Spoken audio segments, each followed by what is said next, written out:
नमस्कार, मैं हूं मोहम्मद आसिफ और आप देख रहे हैं स्पेन नई न्यूज़। बीजेपी में पहले एक नेता थे जो उन पर सवाल खड़े करते थे।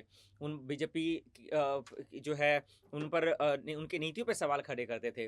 लेकिन अब एक नहीं है, अब दूसरा नाम भी आ गया है। और वो दूसरा नाम सिर्फ सांसद तक सीमित नहीं है, वो तो मंत्री हैं और उसके बावजूद भी सवाल खड़े कर रहे हैं। बहरहाल, अब जो ताज़ा मामला है, जो मैं आपको बताऊँगा माफ़ कीजिए, तो आपके होश उड़ जाएँगे कि अब बीजेपी में हो क्या गया। पहले एक नेता थे जो बीजेपी के सांसद वरुण गांधी जो हमेशा से सवाल खड़े करते थे, परेशानियाँ खड़े करते थे और अब एक आ गए हैं नितिन गडकरी साहब। नितिन गडकरी साहब पहले कह क्या रहे हैं, फिर मैं आपको बताता हूँ आगे इसका मतलब क्या है। नितिन गडकरी साहब कह रहे हैं, मैं कुएँ में कूदकर जान दे दूँगा। गौर से सुनिएगा आप लोग। मैं कुएँ में कूदकर मैं मतलब नितिन गडकरी। नितिन गडकरी साहब कह रहे हैं कि मैं कुएँ में कूदकर जान दे दूँगा, मगर कांग्रेस में नहीं जाऊँगा।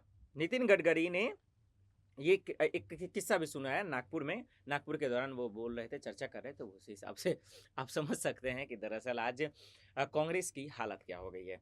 तो कांग्रेस को लेकर इस तरीके से नितिन गडकरी साहब बयान दे रहे हैं। ये तो चलिए एक जगह अपनी बात हो गई।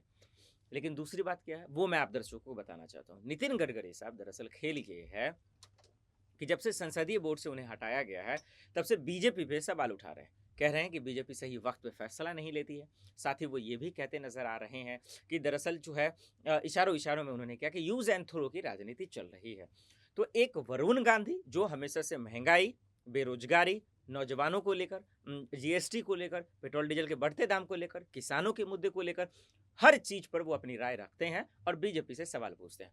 यही वजह है कि मैं उनका दिल से स्वागत करता हूँ कि ऐसा नेता पक्ष हो या विपक्ष में हो, राजनीति के लिए नहीं, लोगों के भले के लिए किसी से डर नहीं रहे। इससे मुझे नहीं लगता कि लोकतंत्र की इससे बड़ी खूबसूरती हो सकती है और देश हित के लिए इससे बड़ा सवाल कोई नहीं हो सकता। नितिन गडकरी का जहाँ तक सवाल है, देखिए उन्होंने जो है संसदीय बोर्ड से हटाने के बाद लोग कह रहे हैं, जानकार कह रहे हैं कि ऐसा वो बयान दे रहे हैं। वो ये भी कह रहे हैं कि दरअसल जो यूज़ एंड थ्रो की राजनीति है तो वो नाराज़ चल रहे हैं। हालाँकि जब उनके फेक न्यूज़ को, गलत खबरों को जब चलाया गया, तो साफ शब्दों में कहा गया कि दरअसल ये पूरी तरीके से गलत है।